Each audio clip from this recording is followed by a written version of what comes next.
the sidelines. Has a man wide open. It's tipped. It's picked off. MJ Devonshire. Got face. He's going to take it to the end zone. Pittsburgh takes the lead.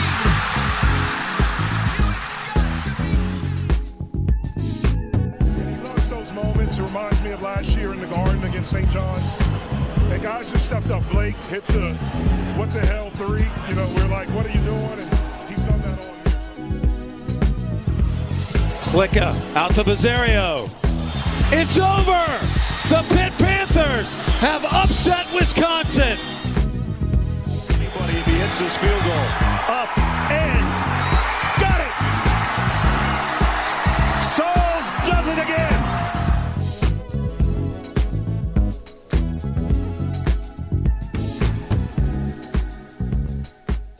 What is up, everybody? Welcome back to Simplify Podcast. I'm your host, Zach Kaminsky. I'm joined by my two co-hosts, Mason Clinton and Kent Vanderwood.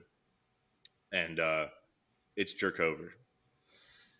Pain. Pain. Just a lot of pain going on right now. In back-to-back weeks, this has been very trying. All three of us were at the game on Saturday, and I think I just should have taken, however much money I spent to go up there, lit it on fire, and then just would have been a better use of my time and money. Yeah, as brutal as it was, I'm sure, to watch on TV, to have 50,000 angry West Virginia fans screaming at you the whole time too, was just the cherry on top of a great, great game. It's bad. I don't know if you had this in your section, Kent, but we had West Virginia fans just clamoring for us to throw the ball because they knew nothing good would happen if we were going to throw it, and that really breaks someone when you're in an opposing stadium. They know that they do not have to respect one facet of your game in any sort of sense. The 200 level. Fans of the 200 level knew that he sucked. Yeah. That's how bad it was. Yeah, I was lower level. I had some of that going on for sure. So pretty much the whole stadium knows, minus the one guy who really should know. We'll get to that. I will say, when they played Sweet Caroline between the third and fourth quarters in the stadium, that broke me as a fan. I think that's the lowest I've ever been. I was sitting on a cold bench, staring into space like Homelander in The Boys when he's watching the movie. His ears start ringing. It was awful. Besides that, where do you want to start with this game? Should we start with the positives? Defense played really well. Defense honestly stood on their fucking head the whole time, given the fact that they were given. They only had one drive go more than 40 yards. The other touchdown was on an extremely short field. I will say Donovan McMillan had a huge game. Was all over the field making tackles everywhere. That fumble recovery by Bam Brema when the WVU quarterback dropped the snap, that was insanely athletic play to pounce on that ball before the quarterback could. I mean, that ball drops at the quarterback's feet, and somehow Bam gets to it first. So big shout out to him. I forget who exactly blocked the punt, but that was an awesome play. Defense listen, they kept us in the game the whole time, and they held West Virginia to less passing yards than interception return yards, which is a compliment to the defense, and it's sure a dig at the quarterback. Wow. I mean, they gave up really probably – we'll give them 10 points, but I mean even some of those drives, when the offense just isn't going, the defense can only do so much. Yes, we were playing against their backup quarterback for a good part of the game, but I still think they did everything in their power. You can't really ask for anything more. Yeah, I mean, when they're on the field that long, for them to only give up, like you said, 10 points, the other 7 was a drive that started on the 3. I can't fault them for that. They had a bunch of nice goal line stands. They made some fourth down stops. overall, they did a fantastic job playing in a hostile environment and really shutting that offense down. I think they only had something like 200 and change yards. So that's good. Things probably would have got pretty ugly if they didn't play as well as they did. Especially at the end. We left the game before it was over, but West Virginia got the ball on like the pit 20 something, and the final score would have looked a lot worse if they didn't stop the Mountaineers from scoring in garbage time, like straight up. So respectability points, we get those. Wouldn't have got them without the defense. Anything else good? Ben Sauls had a good game. Two field goals, yeah. He hit them both. Okay, He did his job. Let's get to what everyone wants us to talk about, right? Phil Jurkover, I'm done. He should never ever play another snap for the Pittsburgh Panthers. I just want to pull up some stats for you from the last 2 weeks. If you guys want to guess, what's his completion percentage over the last 2 games? If you had to guess.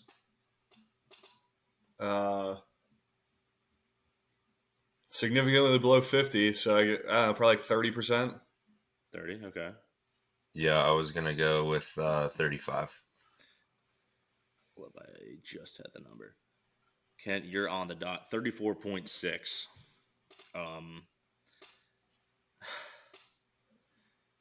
It is mind-boggling that he is still the starting quarterback because, one, opponents do not respect his ability to throw whatsoever. They can just key in and tee off on the run the entire time. And this happened to an extent with Slovis last year, but holy shit, I might have to open this up by saying, I'm sorry, Keaton Slovis. I didn't know how much worse it could get. I thought you were rock bottom. No, we're here now. So one, obviously defenses don't have to respect him. Two, all of the issues or concerns with inaccuracy were proven to be correct. Like, without a doubt, he has lost some factor of being able to throw. I mean, he had a separated shoulder in 2020. He had a hand injury in 2021 that ended his season. For whatever reason, he cannot throw a tight spiral. He's airmailing balls. He's hitting the dirt on screen passes. There's just no reason for him to start. And yet, everybody else in the stadium can see it except for Pat Narduzzi and Frank Signetti. Yeah, after last week, I feel like I was like really trying to give him the benefit of the doubt, and like maybe it was a bad game, like maybe it wasn't schemed. Like Cincinnati maybe could be a good team. They lost this week, so to Miami of Ohio. So that wasn't the case. Turns out he's just really bad, and it showed. I think last week he looked bad, but it showed even more this week. Yeah. Yeah, it was rough from the get-go. The first drive, as Pat Narduzzi likes to say, is the that was the best drive. He had a really nice first drive. He didn't even throw a pass. No. The only thing he did was hand off and then pull one zone read. Like, I can't believe I forgot to say this. Nobody in the stadium is afraid of him passing. Yet they're so set on him being the guy. Yet to open the game, they don't trust him to throw the ball. They don't want to throw the ball with him because they know he can't fucking do it. He's awful. The same thing when the one punt that we had that got us backed up in our own end zone, and they were just like, we're not letting him throw. We were like, no, we even got a penalty, moved it even closer. And They were like, yeah, no, sorry, we're just going to do a QB sneak because we cannot let this guy drop back. No, and I mean, so I went through and rewatched the broadcast today, and I mean,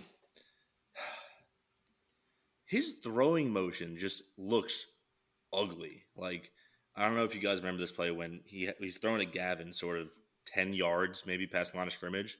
His just mechanics look ugly. It looks like he's like falling down, throwing a softball overhand, hits the dirt. First interception was a complete Hail Mary into double coverage. He fucking hits Daniel Carter for a screen pass, bounces it on the turf a yard away. And then, all right, let's talk about the second pick, the one he throws it into triple coverage. This is where Phil Jurkovic should have been benched, without a doubt. He throws into triple coverage. He's got an open check down to his left. He never looks at him. Bub Means has 2 steps on receiver deep. Probably would have overthrown him anyway, but at least he could have thrown it to the fucking open guy. Like, there's no excuse for not being able to make any of these throws or any of these reads. Like, not only is he inaccurate and he can't throw and his spirals don't fucking look nice at all, he can't read a defense either. Yeah, it's the flood concept thing they had going on when he just threw in the triple coverage was awful. There was nothing there, but it was such a bad throw, too. It's double jeopardy, right? Exactly. And it's like, as soon as the ball left his hand, you knew it was getting picked. You knew sure as hell it wasn't going to be a completion. Yep. And just worse. Every time I've watched teams where you have that quarterback when every time the ball's in their hands, you're like confident or at least optimistic that something good is going to happen. And this is the exact opposite. It's like you're waiting for glass to break. You're waiting for bad things to happen. And most of the time with Phil, they do.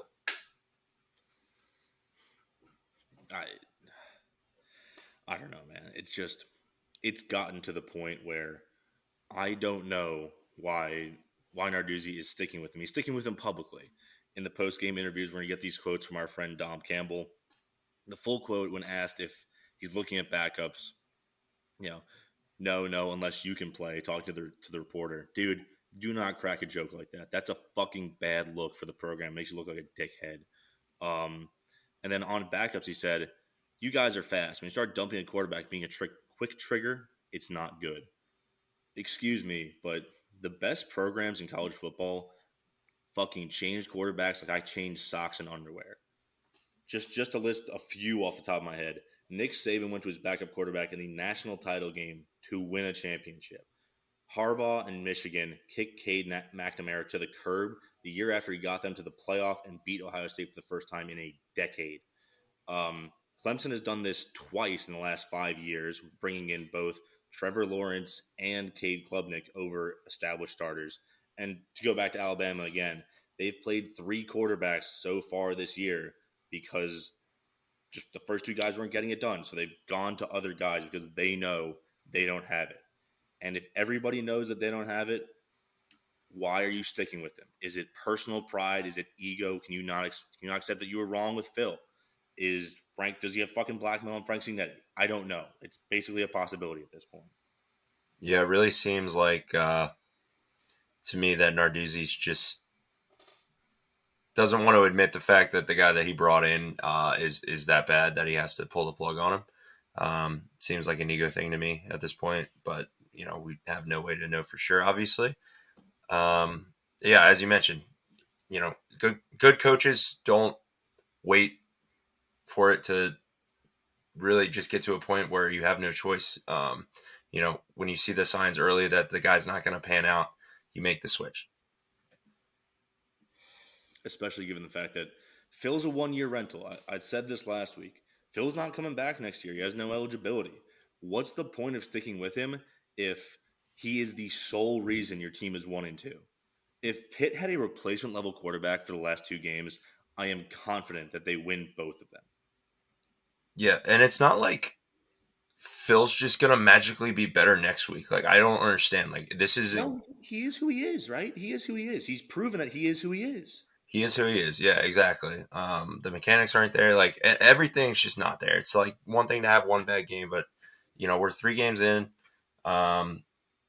He has not shown anything that provides any sort of hope that things are going to improve. So if Narduzzi's looking at these stat lines and looking at this film and thinking, I'm happy with this, like we can win with this, like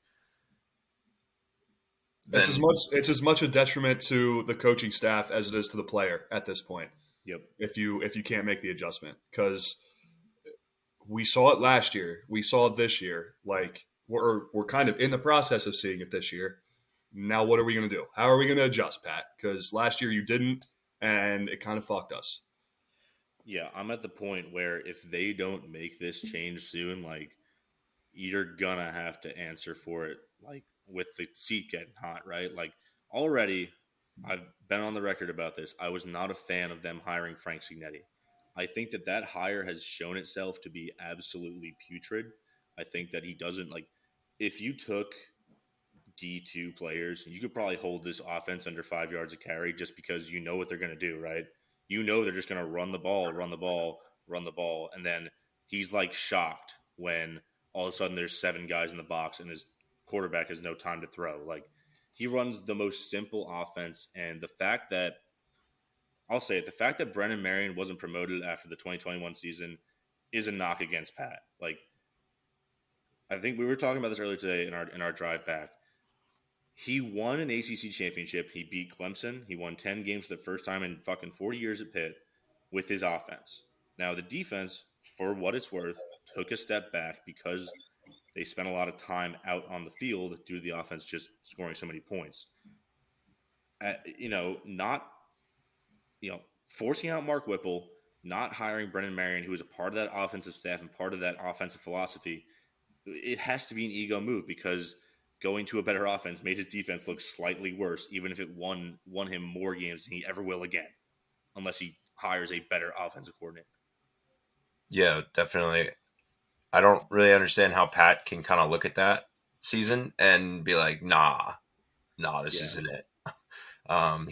Because he doesn't like to pass. He wants to. He's that's just who he wants to be as a coach. He just wants to be a running team that plays defense and scores minimal points. He wants to be. Well, that's fine if it works, but I don't care how good your defense is. 6 points is never going to win a game. Yeah, it only wins you a game if you're Iowa, and Iowa is such a anomaly that we're just bad Iowa. We're worse Iowa. Yeah, I think we need the 25 point a game average for Signetti moving forward. I'll be honest, I don't think you can bring him back after these last 2 performances, and if he doesn't move to Veilleux, because I mean, fuck it, the offense is already bad, but to keep in a quarterback that makes your offense worse is, I mean, we should be looking into this guy if he's fucking point shaving or not at this point, because he must have the fucking team total under. He must have yardage unders. I mean, Jesus Christ, there's no reason to. And I feel so bad about having my bar this low for a quarterback, but Christian Veilleux, in the tape you watch and looking at him on the sidelines, right? He throws the ball with a tight spiral and it gets to his receiver's hands. When Phil Jurkovic is warming up with his receivers, they're stretching out, they're jumping to make these passes. He's even inaccurate in warm-ups, and it's such a cliche, but you play like you practice, and he practices like shit, and he plays even worse. It's just frustrating. Yeah. I think we sold our soul to the devil for a year of Kenny Pickett, and now we're just in purgatory. We're in quarterback purgatory for maybe forever.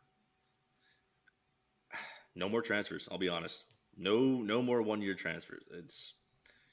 I'm looking at the list of Brown, Slovis, and Jurkovic. It's Groundhog Day every year with these guys. Yeah.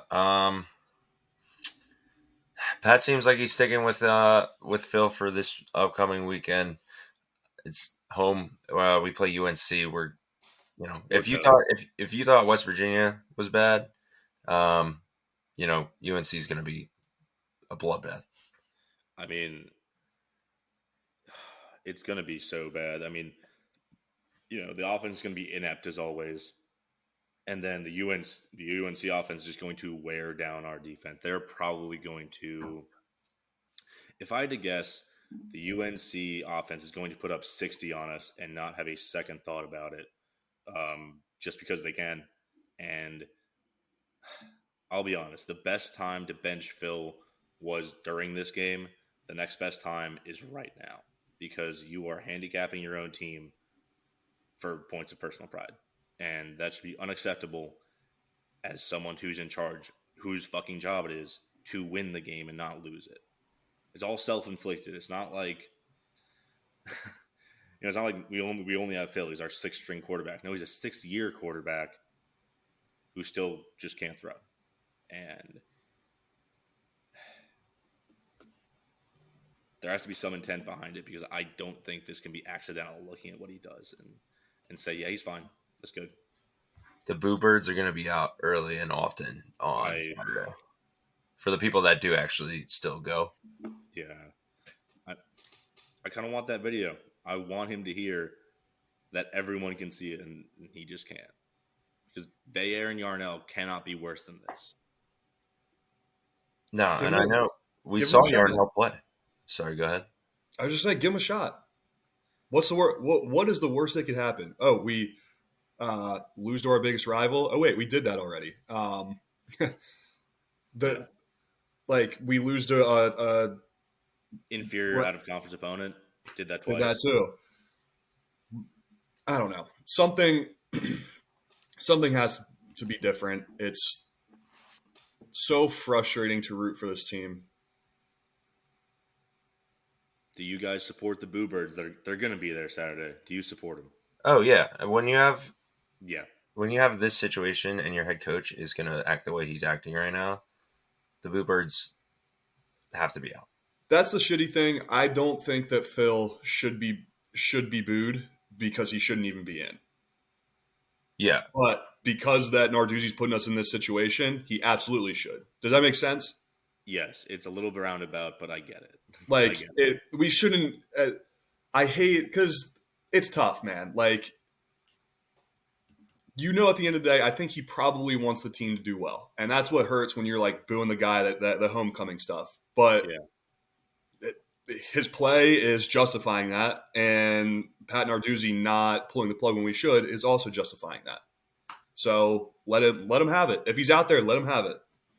Yeah, boo the offense. Also Phil, with his quote about the booing, also probably deserves the boos a little bit more than if he hadn't said that. But sure.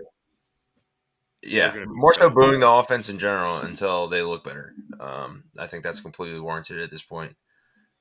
I think there's going to be granted, there's going to be a light crowd next weekend just because the team has basically pulled the rug out from under us. Those boos are going to sound like the stadium is like 75% full. I think people are fucking pissed. And of course, it's another primetime game, 8 o'clock.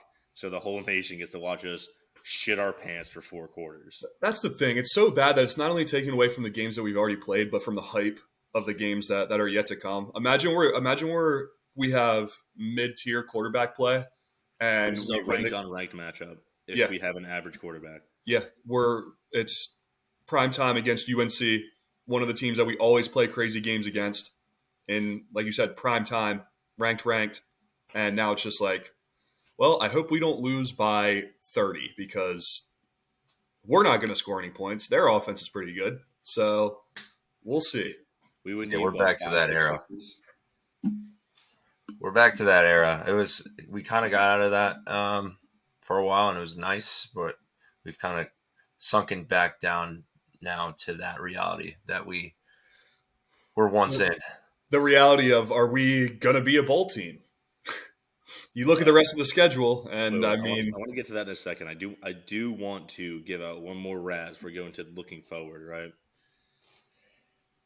Number 50, Jason Collier. Now, he was playing this game, I believe, at left guard or right guard. I think it was right guard because the freshman B.J. Taylor got hurt this week in practice. Jason Collier, I'm sure you're a nice person. You are an AOG, another occupation guy. You cannot block, you don't know your assignments, and multiple times you whiffed on a block that either hurried a throw from Phil Jurkover, led to a tackle for loss in the backfield. Just basically the most atrocious performance other than Phil yesterday on the field was 50. Because if you stand out as being bad as a lineman, that's the worst you can be. Mason, why don't you bring up the schedule? Because I do want to get to that. Yeah, so we obviously have ESPN. We have UNC next week. And then after that, we go – hold on. I think it's 2 Virginia Tech, right? Yeah, so we go Why can I not find it? Do you have it pulled up? Yeah, give me 1 second. Okay, so I know that we have ESPN at home coming up this Saturday. We go to Virginia Tech the Saturday after that. Then we have the bye week. Then Louisville comes to Pittsburgh. We go to Wake Forest. Then we go to Notre Dame to end out October. Then November, Florida State comes to town. We go to Syracuse. That game's being played in the Bronx Yankee Stadium. Boston College comes to town the weekend after that. That's going to be a real fun one. And then we finish off the year going to Duke. So I don't know about you guys. I look at this schedule. I see 4 built-in losses like automatically to UNC, Notre Dame, Florida State, and Duke. Is that fair? Yep. Okay, Yep. So to be a bowl team, you have to run the table against Virginia Tech, Louisville, Wake Forest, Syracuse, and Boston College. And my thought is immediately, there's no way that Phil's quarterback play does not sink us in at least 2 of these games, maybe even 3. I think that if Phil's playing, we lose against, I'll call it Louisville, Wake Forest, and one of 2. I'll say 2. I think the only ones that I would even consider saying Pitt would win is like Virginia Tech and Boston College. Syracuse is a toss-up. So that's what? Stranded the battle of 3-8, 4-9. Like, this is going to be the worst season that Pitt's had in well over a decade because we can't make a change at quarterback. Well, maybe they will. I mean, based off what we've seen, I feel like that's the outcome. Now, if they go and change something, I don't know. Maybe we get a spark. Maybe you get a little extra win here and there, and we get to go bowling. But right now, I am not optimistic about anything with this team. Yeah. I would say, Yeah, definitely not feeling optimistic. If, the pressure is going to be there. The pressure by the fans right now is insane. I think all week, and then, leading up to this weekend, and, during this game, if Phil starts and Phil plays poorly, the pressure is just going to keep mounting to the point where Narduzzi is going to have to make a change at some point if this goes on. I mean, if I'm looking at it, though, if I'm looking at when a change is going to be made, my most optimistic, because I don't think he's going to sit him against UNC for whatever godforsaken reason he comes up with, but maybe if he pulls another stinker, either Veilleux or Yarnell starting at Virginia Tech, I would honestly say if I know what I know about Pitt sports and Pat Narduzzi, maybe after the bye week, I think is your most likely time we're going to see a non-Phil quarterback play. But at that point, realistically, at best, you're 2-3, and you've already lost to one of the teams that's in the conference title race for the ACC, and your season is dead in the water. Yeah, it'll be interesting. The game Saturday, I could see Phil seeing the bench maybe in the second half if they're getting torched. I think the offense, we might see, but it does not sound like a change is imminent. At least for the start of this game. So we're gonna have at least probably being realistic, at least another full half of Phil ball on Saturday. So I agree with you there. I think that there's no way that he doesn't at least play a half.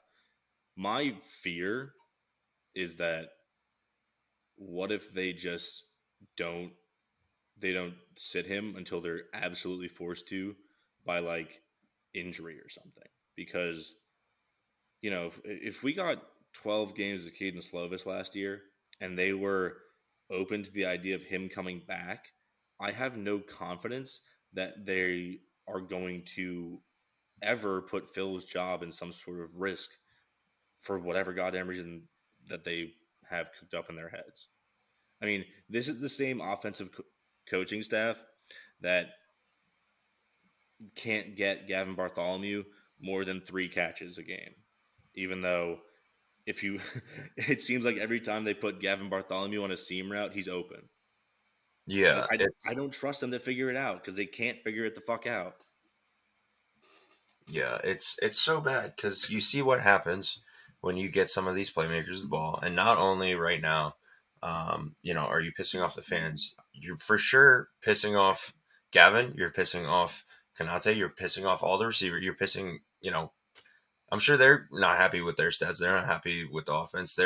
They get open. They do all the work to, run a route, get open, and they see a pass fly 10 yards over their head and get picked off, or they see it hit the dirt in front of them, or they, Sails out of bounds. it's an easy way to get guys that you do have on your team to be frustrated and want to leave. Like, Even beyond the offense, I mean, you have to think that the defense is fed up to a certain point because all of last year it was the same deal. It was the defense standing on their head and watching the offense run around in circles and never do anything. And like I said, guys like Bam Brima had a great game. Donovan McMillan had a great game filling in for PJ O'Brien. Also want to shout out Kyle Lewis and Brian Lovelace, who filled in for Bengali Kamara when he went down with an injury. So, we have guys playing super good games. Beyond the defense, which is the other half of the ball that has to deal with the offense, that they basically have to fucking clean up their shit every game. Recruits aren't going to come play for this dog shit offense. They're not going to look at this and say, I can see myself going to the NFL off this. No, you can't. You're not going to get any film on yourself. If you're a good player, they're going to hole you away. They're making Gavin Bartholomew be an inline blocking tight end. And I love Gavin. He can't block as an inline tight end. He does not have the muscle mass to. He's a flex out tight end like Isaiah Likely on the Ravens. He's, they're trying to make him Gronk when he's not. And we've been over this, but the player deployment is just one facet of this offensive staff that I cannot stand. And from here on out, I don't have any faith that they're going to figure it out. And I think that Frank Sinay just has to go. We have enough evidence that if what he does is considered developing quarterbacks, I don't know what the fuck he's doing. His offensive scheme does not make sense. It does not work. It does not get guys open at all. And I feel like I'm just talking about the same points every week because it's the same shit every week. Yeah, for sure. We're like going in circles, but as a defensive player, you're right. Yeah, that when you are playing well and you're getting your offense back the ball just to watch them piss it away, it's for sure frustrating for the entire team. And when you can look at that, and I don't know how it is in practice, if it's just as bad in practice, if he's making horrible throws like this in practice every day, it just makes it even worse for them. It's like if you're seeing that every day and it's not any better than it isn't, on Saturdays, I don't understand how you cannot make a change. I mean, this might sound like a stupid question, but is it different in practice? Does Phil just have the yips? The thing is, I don't think so. I think a lot of what Phil's problems is the noted fact that he cannot throw a spiral. And I don't know whether that's due to his shoulder injury, his hand injury, his throwing mechanics, which always look different every time he throws. I don't know what it is, but when you don't throw with a spiral like that and your mechanics are not sound, you're going to airmail balls. You're going to put balls in the dirt. You're going to throw balls four rows deep in the stands. He's the fat Joe Milton. He's the fat Joe Milton. That is who Phil is. And when you have guys like Veilleux and Yarnell, who we've seen in college football, they both have a game's worth of tape on them who can throw a tight spiral that gets to where it needs to go. It's fucking malpractice. There's no two ways about it. I have no belief that he plays differently in practice because from highlights over the summer, we still saw wobbling duck passes. Yeah, for sure. If you're one of the backup QBs right now, you're also like, all right, when is it going to be my chance? If this guy, if I'm outperforming this guy in practice and I'm, doing things better, and obviously, I think I give my team a better chance to win than this guy, and the coaching staff is just way too stubborn to make that change, then, that just pisses you off as well, if you have no faith in that guy. Do we have anything else? I think I've exhausted everything I've complained about. I don't know. Just the stubbornness of this coaching staff, stemming back all the way from the day after the ACC championship, has been stunning and mind-boggling to watch. And I think that it has fully materialized in Phil Jurkover going 8 for 20, 81 yards passing, 3 picks. I think that's the storyline here that I want to drive home, is that it's not only a problem with Phil. Phil is a problem. But the stubbornness of the staff has been a problem that's been brewing for over a year, and that's how we got where we are. Yeah. And I agree. To your point earlier, like, I think this is not going to get better till we get Signetti out and get somebody else in. I think it's, beyond Phil, I think the offense as a whole, this will be our third offensive coordinator in not too long of a period of time. It's not like they were 1 year guys. It will be 3 coordinators over the course of 6 years. But the thing is, it's like, yeah, it's a lot of coordinators, but you never should have hired Signetti in the first place. There was nothing special about those Boston College teams. I was like, I need that offense. No, there wasn't. It was just a mistake hire. It was an ego hire because more or less, Pat Narduzzi wants to make Pitt, Iowa. He wants to have a dominant defense with a ball control offense. And he didn't even really get a creative run. Like, just imagine he hired someone from like Jamie Chadwell or Lance Leipold's the guys who are at Liberty and Kansas, respectively, who actually do run interesting running offenses that sort of do like a modern triple option variant. You could achieve the same things, but we're just running like – it's almost like we're running the most basic – you probably have this playbook in Madden is what I want to say. Yeah. So. Yep, and the more, other teams just get film on us too, it's like it's just gonna keep getting worse. Like, I'll say low key needs to have a gut check as the O-line coach. I mentioned earlier that number 50, Jason Collier, had one of the worst O-line tapes I've ever seen in a game. 78, Branson Taylor, who's been starting for the better part of a year now, still looks bad. And Gonsalves went down with an injury, so that's something to sort of keep an eye on. Were there any other scores? Like, I guess I'm done talking about Pitt. I really can't do it anymore. Do you have any other scores on the weekend that we want to talk about, or just kind of get out of here? No, I didn't have anything. Let's take our medicine and move on to next week. Yep. All right. We'll catch you guys in the Week 4 preview pod coming out later this week. This has been Simplify. I've been your host, Zach Kaminsky. Give us a follow on Twitter at Simplify Podcast. And like I said, we'll see you next time. Hail to Pitt. Bench Phil.